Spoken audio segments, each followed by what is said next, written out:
জামাতে ভোট দিবে তারা নাকি জান্নাতে যেতে পারবে।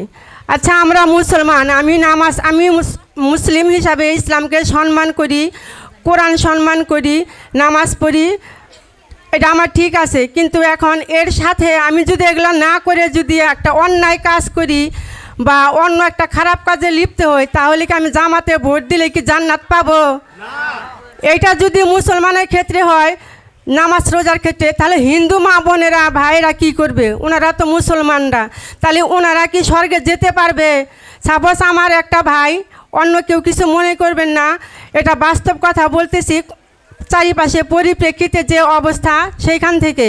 যেমন আমার একটি হিন্দু ভাই বা একটি হিন্দু বোন আছে, উনি তার ধর্ম পালন করতেছে, উনি তার ধর্মকে সম্মান করে, আমরাও তার ধর্মকে সম্মান করি। সেই ক্ষেত্রে জামাতকে যদি ভোট দেয়, তাহলে কি উনি অন্যায় করেও কি উনি ওই স্বর্গে যেতে পারবে?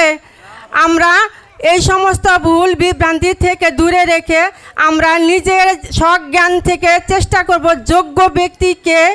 এতদিন এই জেল জুলুম নির্যাতন সহ্য করে কাকে আপনারা রাজপথে দেখেছেন, কাকে বিভিন্ন মিটিং মিছিলে দেখেছেন, কারা আমাদের এই বাক স্বাধীনতা ফিরায় আনতে, ভোটাধিকার ফিরায় আনতে রাজপথে কারা কাজ করেছে? এতদিন আমরা জামাত দেখি না, এতদিন আমরা এনসিপি দেখি না, এতদিন আমরা কোনো জাতীয় পার্টি দেখি নাই। আমরাই শুধু মহিলা পুরুষ যারা আছে সব বিএনপি জাতীয়বাদীরাই রাস্তায় ছিলাম। উঠান বৈঠক আয়োজিত অনুষ্ঠানে আমাদের হিন্দু মুসলিম মা ও বোন ভাইদের আমার পক্ষ থেকে সংগ্রামী সালাম এবং শুভেচ্ছা, এবং বিভিন্ন ইউনিয়ন ওয়ার্ড থেকে আসা নেতৃবৃন্দ তাদেরকে আসসালামু আলাইকুম।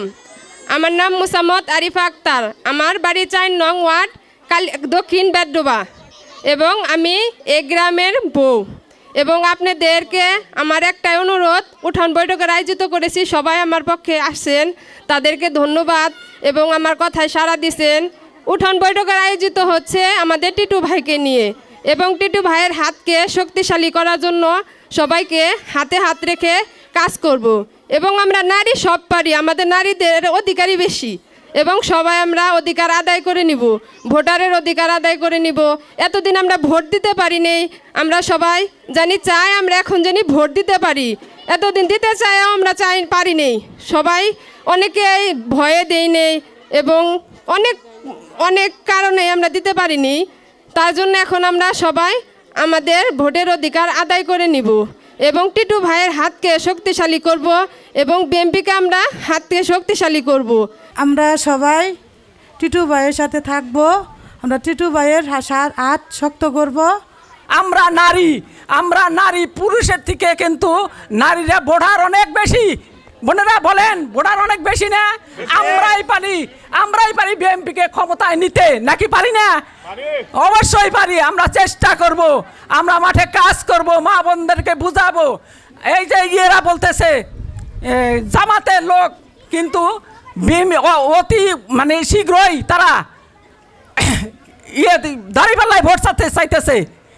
তো দাঁড়িপাল্লায় ভোট তারা বলে কি, দাঁড়িপাল্লায় ভোট দিলে আপনারা বেহেশতে যাবেন, বেহেশতের টিকিট আমি বুক করছি। আমরা বাড়িতে থাকতে পারি নাই, আমাদের হাজব্যান্ডরা, আমাদের ভাই ব্রাদাররা রাত্রে বেলায় কত জায়গায় বলে থাকছে, আমাদের নামে গাইবি মামলা দেওয়া হয়েছে।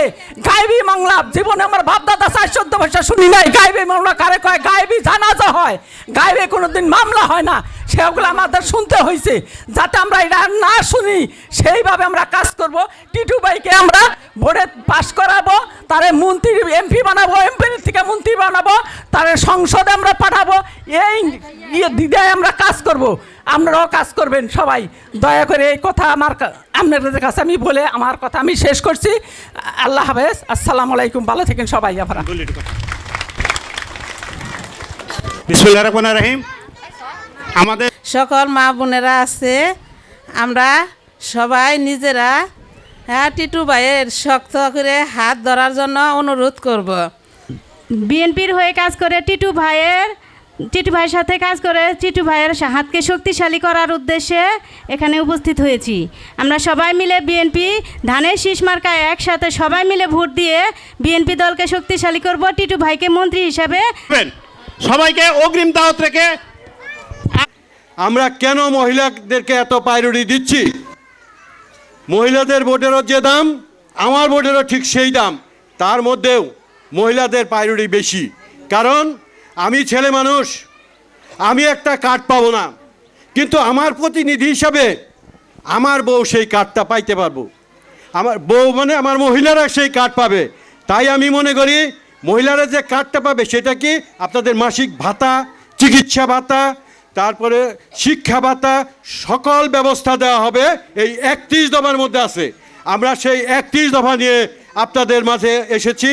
পাশাপাশি আগামী নির্বাচনকে আমরা কিভাবে ত্বরান্বিত করতে পারি। বাংলাদেশ একটি পরিস্থিতির মধ্য দিয়ে আজকে অতিবাহিত হচ্ছে, আপনারা সবাই অবগত। আমরা যারা বাংলাদেশে বাস করি, আমরা যারা বাংলাদেশের নাগরিক, আমরা দীর্ঘ 16-17 বছর আমাদের কাঙ্ক্ষিত যে ভোট, সেই ভোট দিয়ে আমরা নেতা নির্বাচিত করতে পারিনি। আজকে সময় খুব নিকটে, কয়েক মাস পরেই জাতীয় ইলেকশন হবে। সেই নির্বাচনে আমার ভোটের মধ্য দিয়ে আমরা নেতা নির্বাচিত করব। আজকে আমরা যারা উপস্থিত হয়েছি, আমরা বিএনপির রাজনীতির সাথে জড়িত।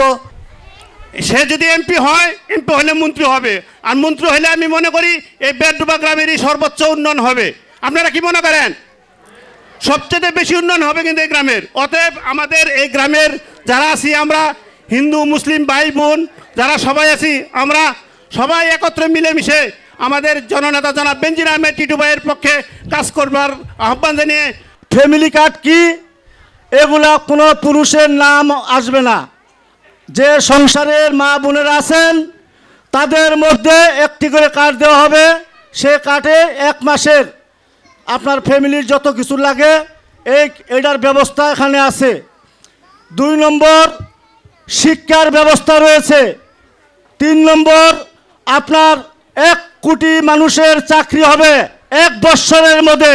বিএনপি যদি ধানের শীষ মার্কা নিয়ে বিজয় হয়ে রাষ্ট্র ক্ষমতায় যেতে পারেন।